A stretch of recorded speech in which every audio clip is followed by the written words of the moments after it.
right. Hello, hello, hello, hello, Sprinkled Donut. How are you today? I'm good. How are you? Good, good. I'm pretty excited about what we're going to do today because this case is wild, very wild. Um, I, I really not, I did not understand it at first, and then I started listening to it. I'm like, oh my God, she is shot by a fellow police officer when they're serving her with a protection order, taking her baby away from her, and she's getting. And they were supposed to be married in 4 months. Hold on, I need the water really bad. But okay, so they're engaged to get married. This is supposed to happen in 4 months. Okay, right? She all of a sudden she can't get a hold of him. Then the offers show up at her house and they're serving her with this protection order and removing the baby and saying the hearing is in 2 weeks. Okay, so she's upstairs trying. They said, gather enough clothes for your child for 2 weeks. Because he's going to go stay with his dad until the court hears this. Okay, so she's trying to do all this. And she also, in her mind, has decided she's going to take her own life because she's so upset. And I don't blame her. I don't blame her one bit. Well, I mean, I would never take my own life. But she freaks out right then. She's like, I'm losing my child. My boyfriend or my fiance is breaking up with me with with a protection order. We live together. Somebody's going to have to move out. I mean, this is like your Well, whole and world she's just crashing in. Yeah. yeah, she said something about losing her house too, so I don't know what all that was about. Right, because I think they lived in the house together at one Yeah, point. it was her home that she owned and he moved into it. But I Okay, don't know all right, where that losing her home came in, if she was just losing it, if she wasn't able to pay for it. But it was those three things that sent her into the state that she was in. But it sounded like she had had some issues since the baby was born. right, right. And I mean, before. yeah. Hey, Cinderella, good to see you. It's okay, you lurk all you want to, because we're going to just discuss this crazy case that we came upon about these police officers. Now, the weird A thing that lot of people happened after. Go ahead. Go ahead. a lot of people are calling it like Karen Reed 2.0. Really? Oh, okay. Yeah, I yeah, hadn't they're thought saying about that. yeah, she's the next Karen Reed. That's what I've heard a lot of comments on. Okay. Well, the other odd thing is she's charged with assault with a deadly weapon, and because the other officer pulled his gun and shot her. Officer Noonan pulled his gun and shoots her because he says he thought she was going to shoot him, but she had a unloaded gun pointed to her head. Think she's going to take her own life. I don't think she realized it was not loaded, so she's going to do that, and he's claiming that she's pointing it at him, but that's not true. Anyway, so he shoots her, but he is not charged with anything. Yeah, and That, they don't have body worn cameras in that state, so that's like his word against woo, her word. yeah, that's bad. That's bad. So, I mean, that is the most shocking. And then in the middle of all of this, here's the next thing that happens to her. So she's in jail I mean, she goes to jail. She bonds out. She's on bond. Okay. Then the next thing you don't know, for some reason, which I'm trying to figure out, her bail was revoked and she was put back in, in jail. Her attorney then turns around and files an appeal on this bail to get a bail hearing about how apparently illegally revoked my bail. And so, anyway, then she has this appeal about this bail situation. But then today, there was they were on verdict watch. And because I didn't watch the verdict, but Sprinkle Donut did, I'm going to let her talk to you about the verdict watch. Go ahead. No, I didn't watch it. I just happened to see Oh, it. oh, Yeah, okay. Okay. I just happened to come across that they were on verdict watch when I looked up the case, and I Uh was huh. like, "Wow, we're just going to talk about this," and they're actually on verdict watch today. So Oh, wow. it was just a 1 day trial because it was a bench trial. So it Oh, good. just went in Yeah. front of the judge yesterday. Well, I mean, if I was on trial, I would pick a bench trial every single time because it's a judge making the decision, not 12 people who could be not really listening to the law. The judge knows the law. So I would have picked a Right. bench trial too. Yeah. So let's see if we can, I'm going to see if I can pull this up maybe we'll watch a little bit of the verdict watch. Let's see. Let's go back over here and see if I can find it. Oh, well, The let's verdict watch. lawyer, you Most know. of the Let me see. most of the verdict watch that I saw was just like blank screens. Of course, Right. they live streamed the trial prior to that, Hmm. but yeah, the verdict Well, watch was just blank screens waiting for the verdict to come in. okay. So here's, I think what we're going to do is we're going to listen to her ex fiance discuss. We're going to watch him testify for a minute, and then we'll come back and we will pull up her testimony, and then we will go back to the verdict. How does that sound? Because I Yeah, want to know why, who in the world breaks up with their fiance through a protection order? I mean, does that seem normal? No, yeah. it does not. That is strange. Okay, so let me share my screen over here and we'll get this going. Now, just to be, because we have to worry with, oh Jesus, lost my train of thought. Guess we Okay, have I'm to gonna, word it. You started to say we have to word it. well, I want to put I might put the dots over it so Disclaimer. we Yeah. don't get the hit. So here we go. Sorry, my mind is racing. I've got this house thing going on. I want to get this on. I'm excited about this. All right, so we're going to get this playing, and this is going to be full credit to NBC 10 Boston. Here we go. Swear that the testimony you're about to give in this cause now and Okay, hearing shall be the truth, get the full whole credit truth, in on here. and nothing but the Oh, let truth, me so make help you that God. big. Silly. Good afternoon. You can have a Here. seat. Now, Put yourself right up to that mic. all right. It's kind of an interesting case. Amen. Sir, in a loud, clear voice, can you please introduce yourself? Spell your first name and your last name. My name is Justin Alain, Justin, last name Aylain. And how old are you, sir? I'm 32, And what town do you live in? still Massachusetts. All right. Did you grow up there? I did, yes. Okay. And what schools did you go to there? I went to Neshoba Regional for high school. That's a tri-town, so it's still Bolton and Lancaster. That's where I attended for grades 9 through 12. What did you do after high school? After high school, I immediately went Okay, to we'll the go with those. University of New Hampshire, where I obtained a bachelor's in business management. After you graduated from UNH, what did you do? After UNH, I did a cross-country road trip where I traveled Southwest Cool. U.S. and I got a job as a. Okay. For fair use, that I was thinking about fair use. For fair use, I'm going to put my little dots over here, and we're going to have to stop and do some commentary about this. I will read my disclaimer after he testifies. Okay, here we go. Sorry, guys. Wilderness instructor at a therapy camp in southern Utah. And what do you mean by a therapy camp? I worked as a lead counselor for some youth between the ages of roughly 15 to 18, and there was some early adults as well that were above 18. And they came to this camp for a variety of different problems, whether it was drug issues, whether it was anger issues, whether they had problems at home.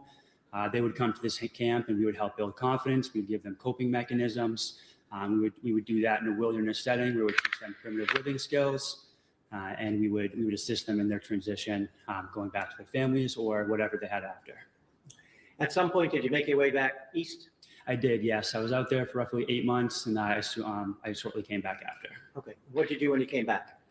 When I came back, I shortly thereafter, in the fall of 2017, I enlisted in the United States Army. Okay.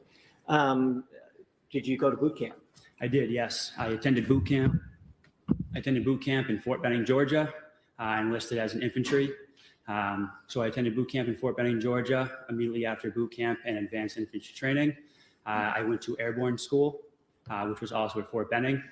Right after I graduated from airborne school, I was moved to Fort Bragg, North Carolina, and that's where I spent the rest of my tenure in the Army. Okay. How long was that? Altogether, I attempted to try to become a Green Beret, where I went to try to go for Special Forces. I went to, it's called SOPC, which is Special Operations Prep Course, prior to selection. And during that training, I was severely injured. I ended up hurting some ligaments and tendons and needed reconstructive surgery on my tendons. So I ended up shortly getting out of the military after that with an honorable discharge in the I believe winter of 2019.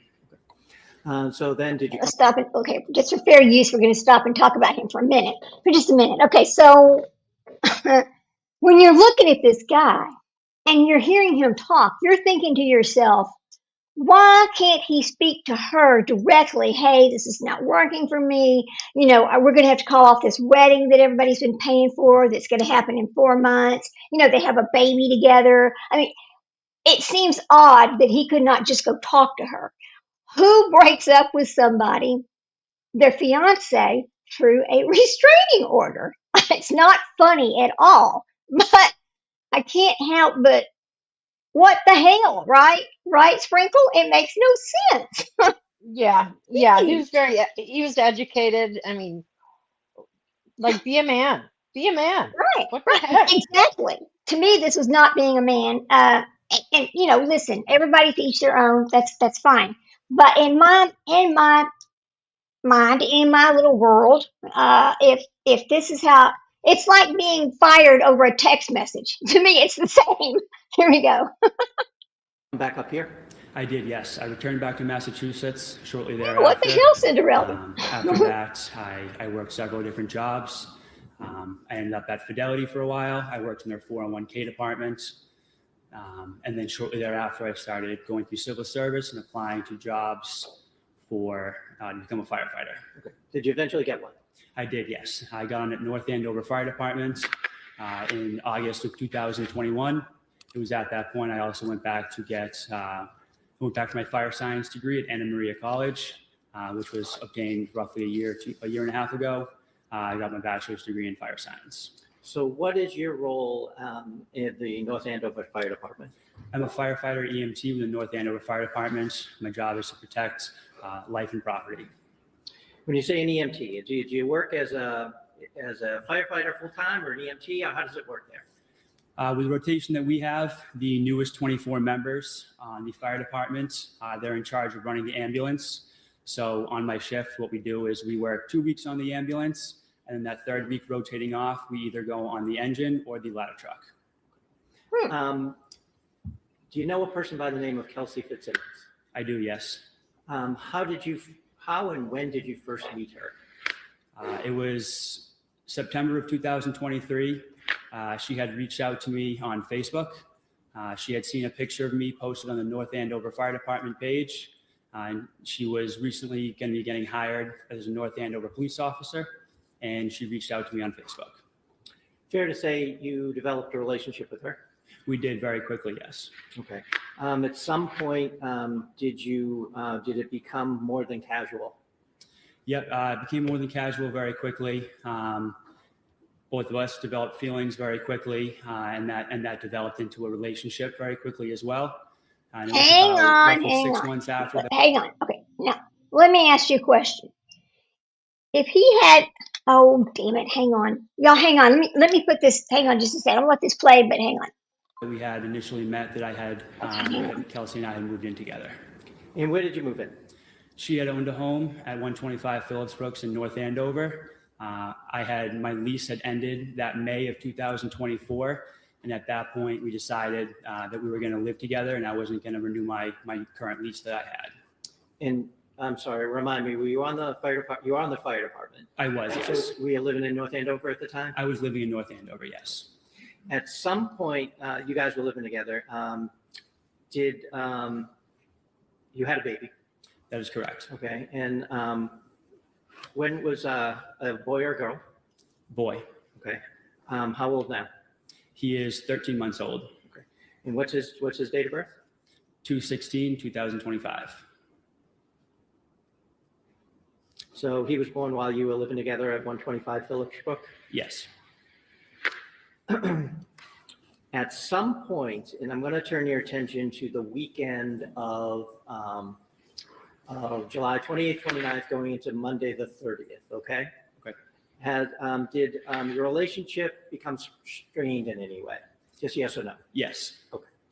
And as a result of that, did you decide to do something on June 30th, that Monday? Yes. I ended up obtaining a restraining order. Okay. Now, I'm going to just step back for a second, and we're going to talk about that day in particular, okay? Okay. At some point, were you communicating with the defendant at all? Yes. How so? Okay.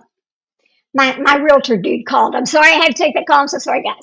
So what I was going to say was, when we're talking about this, they develop their feelings very quickly.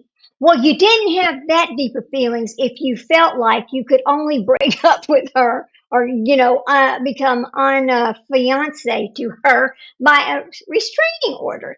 I mean, that just seems like he really wasn't that into her. You know what I mean? But they had a baby together. Oh gosh. Okay, we'll keep going. It's just so strange. Okay, thanks, guys. That started in the morning. It Good started Lord. over, it was both texts and phone calls that we were going back and forth with each other. I had requested to see my son. I wanted to make sure that he was okay. She had sent many disturbing messages back and forth to me.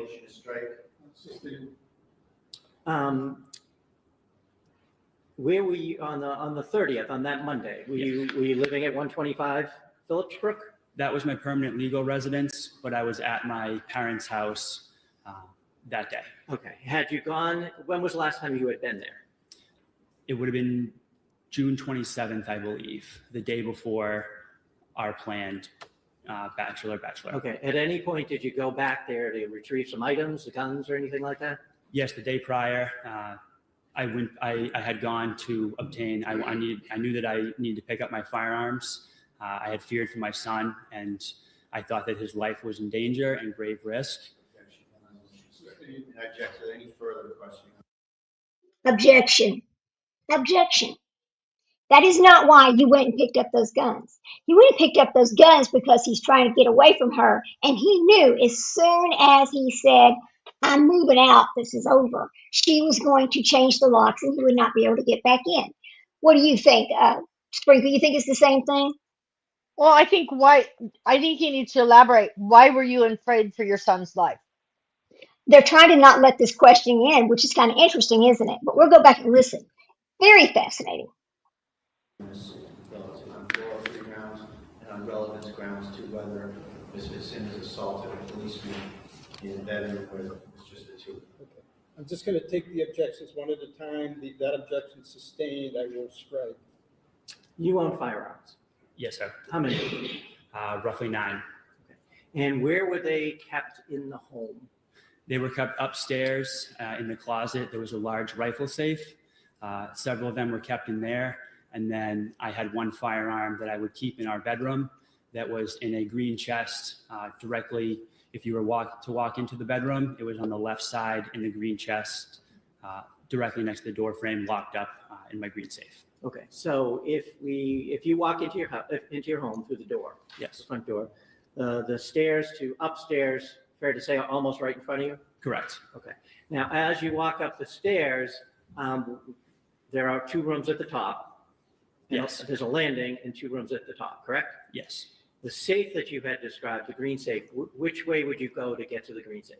You would take a right into the bedroom, and then the first foot that you would step into the bedroom, it was directly on your left, on the ground. That was a bad question. What color is the safe, the rifle safe? The rifle safe was black. Black. Okay. I want to talk about that first. I apologize. Now, where was that? If you were to go up the stairs and you were on the landing, you would take a left. You would go into that room right there, and then it was in that closet directly on the left side of the room. Okay. And it's a rifle safe, meaning it has a lock? Yes. What kind of lock? I believe it was a keypad lock. Do you know if the defendant had any firearms? Yes. How many? I couldn't be exact. She just got her license to carry returned to her. I don't know the exact number of firearms that were returned to her. Okay, let's talk But about did that she- for a minute. But did Go she ahead. have access? Did she have the one thing I would want to know is, did she have access to that gun safe? Because if she did not have access to that gun safe, there was no reason for him to go back there and retrieve those guns for a fear of his son's life. Right, then he's lying about, yeah. If she couldn't get in there, then that would have been fine. And she still had a firearm because she was a police officer. So even Right. if he removed his guns, she still had a gun there. So if he was so concerned about his child, I mean, I'm assuming they had both had joint legal and physical custody of that child. He could have went in and removed that child, and there could have been nothing that happened to him because he had legal rights to that child. So why did he leave the baby there? Why didn't he just take the baby if he was so concerned? No, you That's took your right, guns, but you left your baby. You had full right? legal right to take that child. It was your child. See, so his explanation about why he went and picked those guns up, in my opinion, not that my opinion counts, is it's a made up story. Okay, because when they question her, when we show her her questioning, I think they do ask her about did she have access to that gun safe. So here we go. Here, let's get this listening. Okay. Okay, what kind were Ah, they? wow. Several handguns. Handguns? Okay. When you went on the 29th to retrieve your handguns, where did you go? I went directly upstairs and I went into that gun safe, the rifle safe that was on the left side of the landing, and I retrieved my firearms from there first. Okay. And then you talked about a green safe. We're going Yes, to talk about that. You walk up the stairs, the landing is there, you go to the right, which is the bedroom, correct? correct. The other room, is that the one with the crib in it? Correct. Okay. Now, if you go right to your left, you had described on the floor, correct? Yes. You had one gun in there? Yes. Did you see any other guns in there when you opened that? No, I did not. So are we now talking about the green safe? Yes. Okay, Have a second. sure.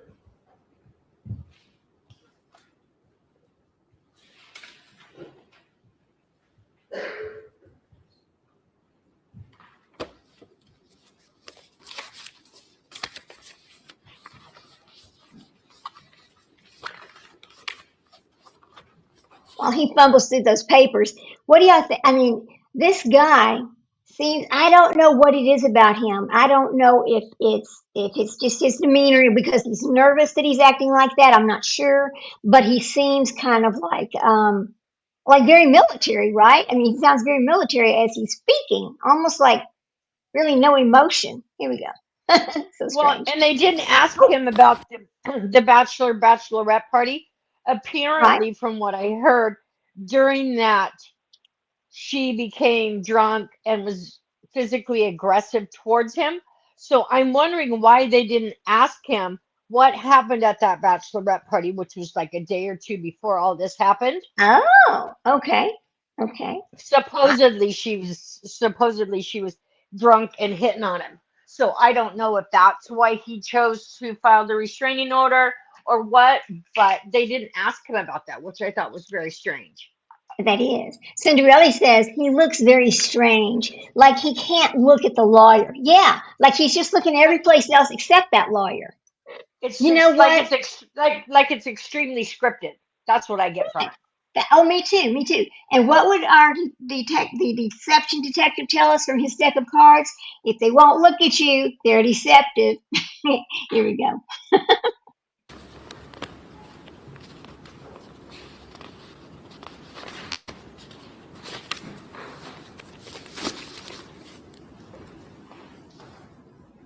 Oh, come on, dude.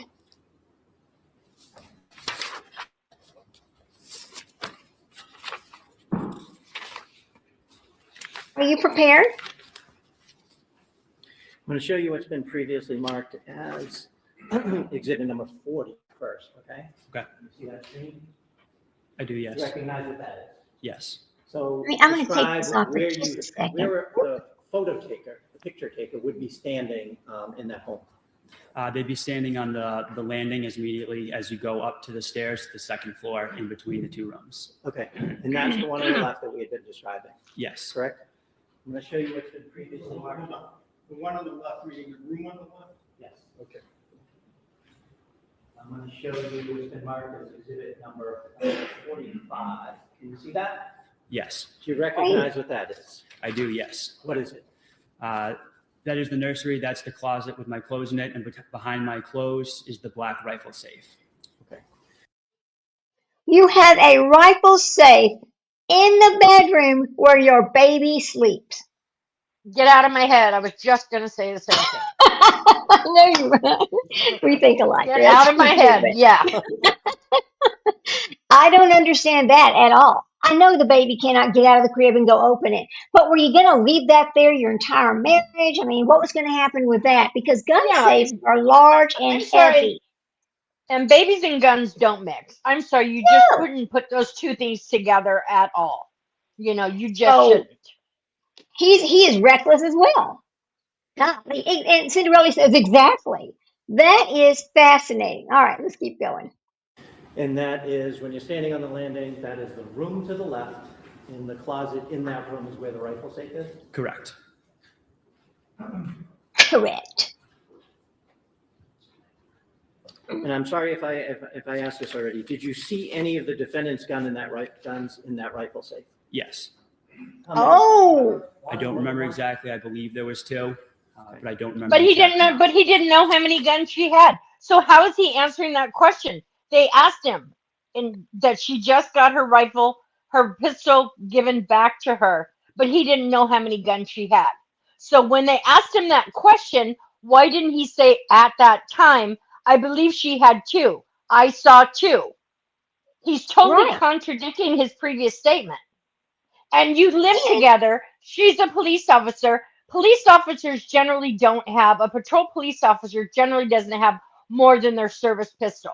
So why would you assume I don't know how many she got back? Normally well, they have one unless they're SWAT or something like that. Then they're going to be right. issued more than one firearm. But an actual police officer has, and wouldn't you say, oh, you got your gun back? How many did you get back? Did you get them all back? You're going to have that conversation with somebody that you're involved with. You're not going to be like, oh, I got my gun back, and then that's it. You're not going to talk about it. Come on. So I just apparently don't. she does I just have don't believe him. access. She does have Yeah. Well, access because of that right there. So did if something happen to mom? Yes, something happened. if it's true, if it's true, Yeah, if it's true, yeah. So Cinderella, what happened was this man breaks up with his fiance through a restraining order. So they show up at the house and they're going to take the baby, and they take the baby from her, and she goes upstairs and she's going to shoot herself. One of the officers that came to serve the restraining order ends up shooting the mom. Now she survives, she's okay, but then she's charged with aggravated assault. This is her trial. It's the craziest story. Here you go. Now, bear with me. I'm going to take it step by step. I'm going to show you exhibit Please number do. 49. Do you recognize what that is? Yes, that is taken from the landing going up to the second floor on the right side. That's facing our bedroom with my green safe on the floor. Okay, so the picture taker is on the landing, correct? Correct. The stairs are pretty much behind them. Directly behind. And I'm going to show you what's been marked as exhibit number 51. Do you recognize that room, first of all? Yes, I recognize the room. And that's the same room we were just talking about? Yes. The green safe is Right there. the box on the left corner of the picture? Yes, and on the ground, that the large chest, the box. Yes. Okay, so And it's just out in the open like that? you were talking about. Yes, sir. Okay. Do you know what that box is? I do not know. Have you seen that box before?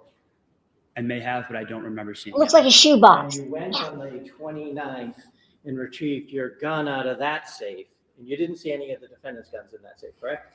I don't believe so, sir. Do you remember that box being on top? That box was not there, sir. Now I'm going to turn your attention, now that we're on the 29th, I'm going to turn your attention to the 30th. You had stated that you had been calling and texting the defendant throughout that day, correct? Yes. Were there any plans attempted to be made by anyone? She had made several attempts to try to get me to meet her at the Common via text message. She had reached out and said, can we meet the Common at 2 p.m.? My initial response back to that was, for what? She then, again, tried to get me to reason with me, to meet me at the Common again. At that point, I said I had no gas. There was no way for me to get there. Hey, Leslie, so And good she to tried to see meet ya. up at several points, and I told her that was not Thank you. comfortable. I did not feel comfortable being alone with you. I wanted to make sure my son was okay, and I feared that his life was in danger. I don't feel comfortable being alone with you. I fear his life is in danger. I'll tell you what it was. He didn't want to meet her that day because he already knew they were going to serve her with that restraining order and take the baby away. That's why he didn't want to meet with her. He knew this was going to happen to her that day. So he didn't, that's why he didn't go there. That's why he didn't meet her. Hey there, Leslie. So good to see you. I'm so glad you're in the bushes. Isn't this interesting, Leslie? It's just the wildest thing. Devil's advocate, though. Yeah, Devil's yeah, advocate. You right. don't want to be alone with her, yet she's alone with your child. Wouldn't you meet her to make sure your child was okay? That's what makes sense. But when you absolutely know they're going to serve her with this RO that same day and they're going to take the baby away from her that same day, you know you don't have to because they're going to do it for Right. you because he's what? He's a big chicken. Thank you. Yes, he is. It is interesting. Thank you, Leslie. All right, we'll keep going. God. Next Just question. strike non-responsive question. Yes, I will. Where were you when the texting back and forth was happening? I believe I was at my parents' house in Stowe. Okay. At some point, did you make your way to North Andover? I did, yes. Why? I felt that my son's life was in grave danger. Bullshit. And imminent harm may come to him in the hands of Kelsey. Okay. So as a result of that, See, that's a lie right there. He made his way because he knew they were taking the baby from her and he had to be there to pick the baby up from the police station. Why don't you just be honest, buddy? Why don't you just be honest? If you were concerned about your son's safety and you hadn't have filed the RO, you would have requested previously a welfare check. That's Go right. check on my son. I'm concerned about my son. She was going to work that day. She was going to work that day. She had a training class to go to and she ended up taking the baby to the training class with her. Isn't that wild? But he's so concerned. All right, we'll keep going. Overrule, just as the state of mind, not the truth. so where did you go? I went to my friend Hunter Hassam's house. He was renting an apartment in North Andover at the time.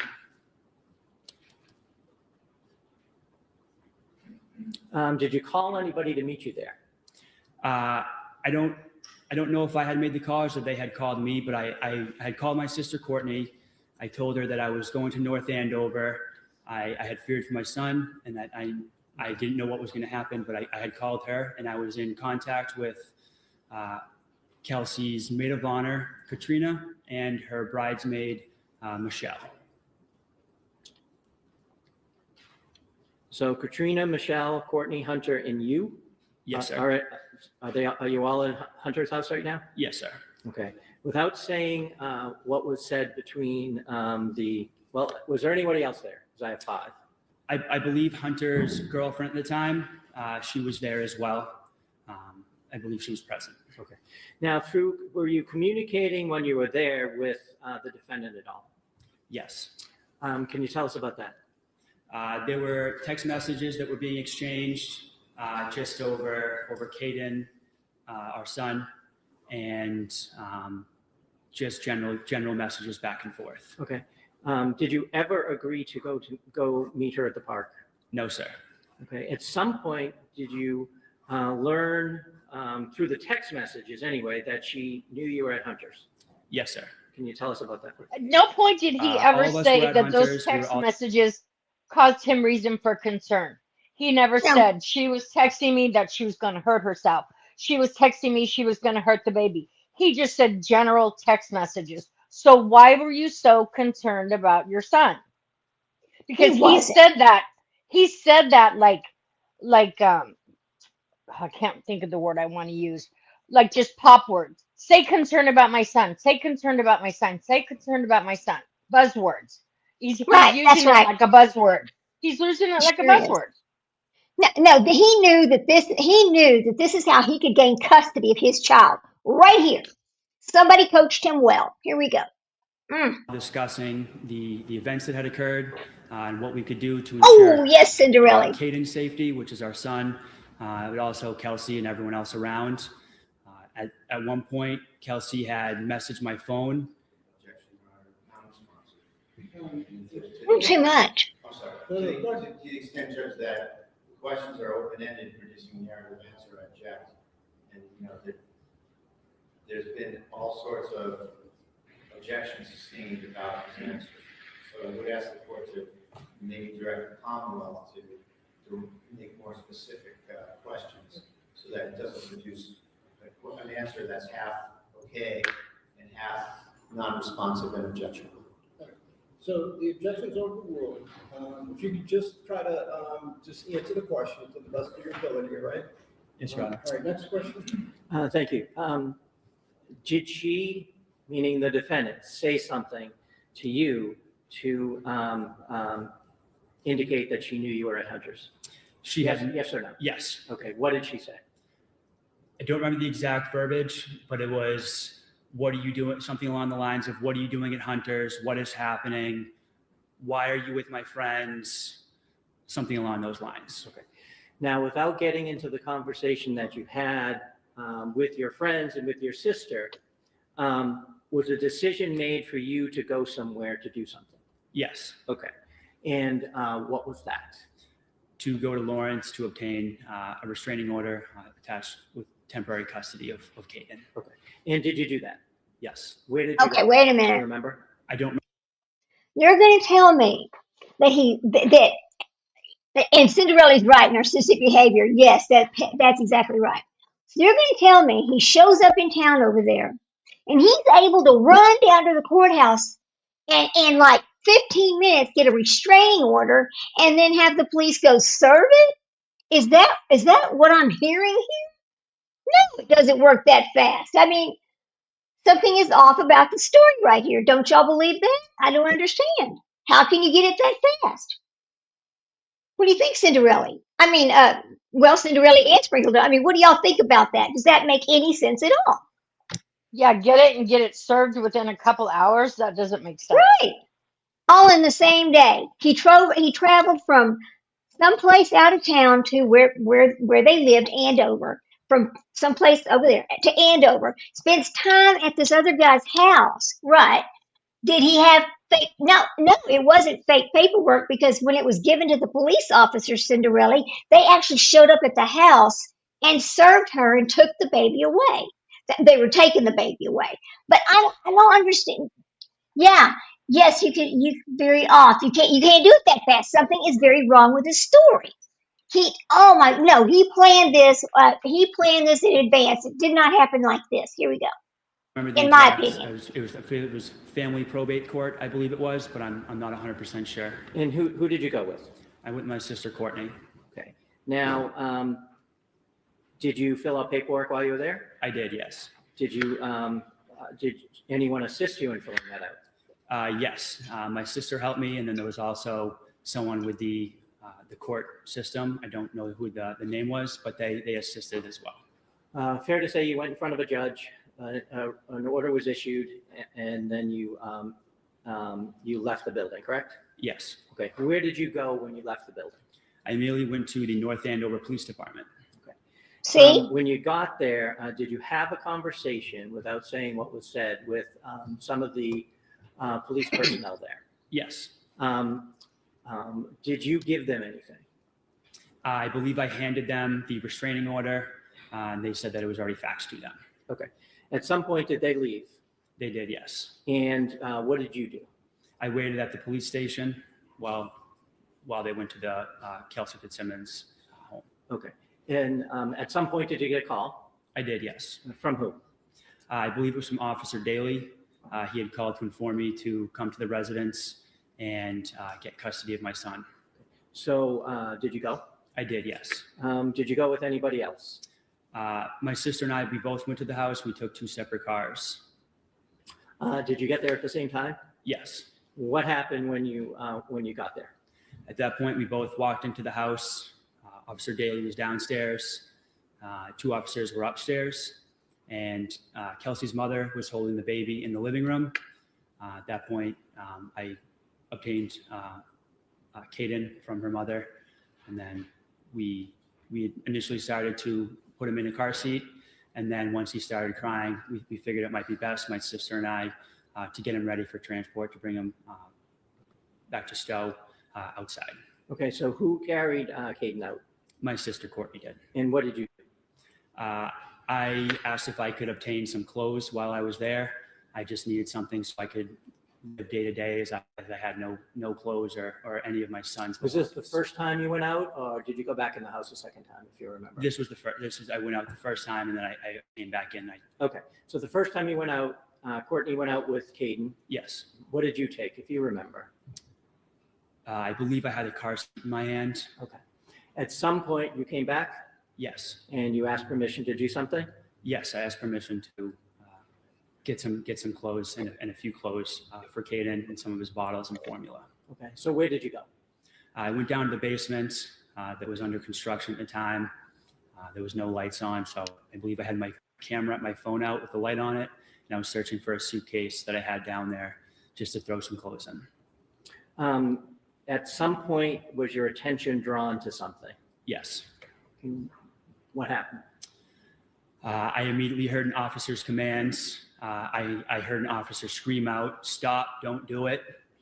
At that point, I had heard several gunshots ring out, and I heard Kelsey's mother screaming.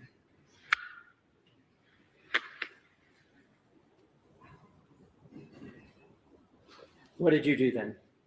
At that point, I immediately ran through the garage, which was connected just to the basement. There was no wall there. Again, we're putting up a wall, so I ran straight through there. I fumbled with the lock for a second to get it open, as there was no light down there. As I got it open, I threw the door open, and I ran around the side of the house, screaming for my sister to run. And so where did you go? Did you see your sister? I believe I saw her briefly. I did see her running down past the school that was adjacent to our property. With Caden? Do you hear that? Do you hear how silly this is? Like, why are you running? She has been shot upstairs. She is not moving. Okay? This is, oh God. Okay. Correct, yes. So what did you do? At that point, as I saw my sister run, I knew that we needed a vehicle for transportation to get out of there, to get out of the area as fast as possible, fearing for my son's life, for my sister's life. Sustain, just what you did. I got into my vehicle. I believe I had made eye contact very briefly with Officer Houston, who was grabbing his medical bag out of his patrol vehicle. I got into my truck, and I immediately pulled a U-turn and drove where I saw my sister running from. Once I got to the other end of the school, I had stopped my vehicle. At that point, I didn't see which direction my sister had gone, so I had stood outside my car yelling her name repeatedly. I wasn't sure where she was or if she was okay. And then At some point, did she appear? she did appear. She came running out behind another house across the way, and she came running over towards me. And what happened when she got to you? She got in the vehicle, and then we quickly drove down the road to get away towards Mass Ave in North Andover. And where did you eventually go? We eventually made our way back to Stowe, Massachusetts, my parents' residence. Thank you. I'll just have 1 second. Yes. But if you saw the officer with the medical bag, obviously the incident was over. Why would you still be running down the street like a psycho? Because he's psycho. That's mean, just it's not- ridiculous. Something That's so isn't right dramatic. about this. It is so dramatic. dramatic. It's Yeah. ridiculous. Wild. I fumbled with the Yeah. lock. Come on, buddy. Hey, we ran down the street. Oh, wow. Geez. I mean, you didn't see her coming down the stairs. And you heard 2 gunshots. It's not like you heard Yeah. 10. You heard 2.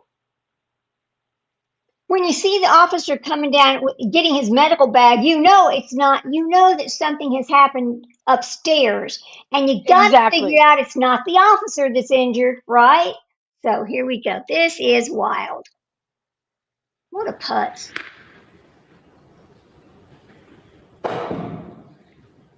Oh, yeah, Cinderella, for sure. Yeah. Were the guns that you and the defendant had, were they ever kept in the basement? No, Is there a gun safe in the basement? there was never a gun safe in the basement. Um,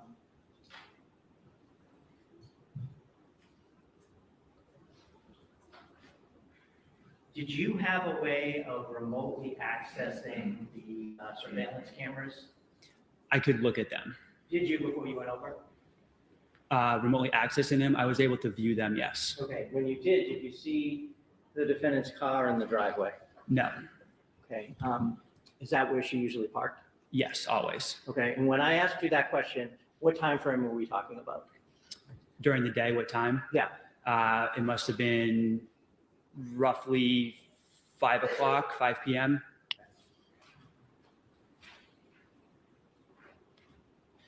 Thank you. I had nothing else. Okay, cross-examination? Good afternoon, sir. Good afternoon. So a lot of talk about gun safes. The safe that you mentioned with your rifles in it, that was in the baby's room, correct? Correct, yes. And that's the room as you go up the stairs to the left, you hit the landing, you go make a left, you're in the baby's room, correct? Correct. And then you visited the house on the 29th to retrieve your guns, right? Yes, And it's fair to say that you spent about 60 seconds with the baby. Yay. I would say that's not true. Kelsey had to tell you, do you want to see your baby? Do you want to hold your baby? And you held your baby for about a minute. Isn't that right? I was at the property for roughly 30 minutes. Answer my question. Okay. Is that true? Yes, Damn. So, with respect to the gun safe in the bedroom to the right, up until then, that was your and Kelsey's bedroom, correct? correct, yes. And there was a green safe in that bedroom, right? Yes, sir. And on the 29th, you went to that bedroom and you retrieved some of your firearms from that green safe, correct? Yes, sir. In fact, that was your grandfather's safe, wasn't it? Yes, sir. And you wanted to take that with you, didn't you? I did, yes, sir. And you took Kelsey's guns out of that safe and you put them on the bed so that you could take only your guns and your grandfather's safe. Isn't that correct? I did not take the gun safe, sir. Isn't that what your intention was until Kelsey asked you not to? I did leave the gun safe, yes, sir. You left it because Kelsey asked you to leave it because she needed a place to safely keep her guns, right? I don't know if that was her intention, sir. So let's just go back a minute. Wow. You said that you went into that safe, you didn't see any other guns, you took your guns and you left. Isn't it true that you took Kelsey's guns, which you did see in the safe, you put them on the bed and you tried to take the safe? I do not remember if I took any of her guns out of the safe, sir. I don't remember seeing any of her firearms in that green safe. I only remember seeing them in the. But you sure remember fearing for your child's life. This, I mean, he's so scared for the baby. Right. Yeah, Gabby, right. Gabby with a spoon. You're damn right, Cinderella. I'm like, he held the baby for 1 minute because his intention was, see, I kind of think that he had planned to go get this RO in advance.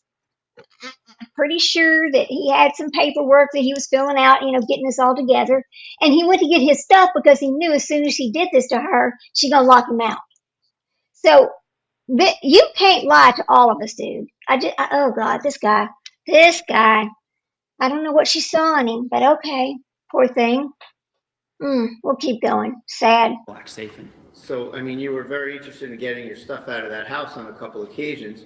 This was your chance to get your grandfather's gun safe out of there, and it's your testimony that you just decided to leave it? The only priority was removing my firearms. That was secondary because it was holding my safe, and it meant to say. What about your baby? To move that firearm out of the house. Yeah, your priority should have been your son. The way you're talking, that was supposed to be your son's safety. What the heck? That's right. I mean, he was only, oh, my guns, my guns, my guns. Yeah, narcissistic. I know, love is blind, Cinderella. And then Leslie goes, well, he just said he took his pew-pews out, then said he didn't see them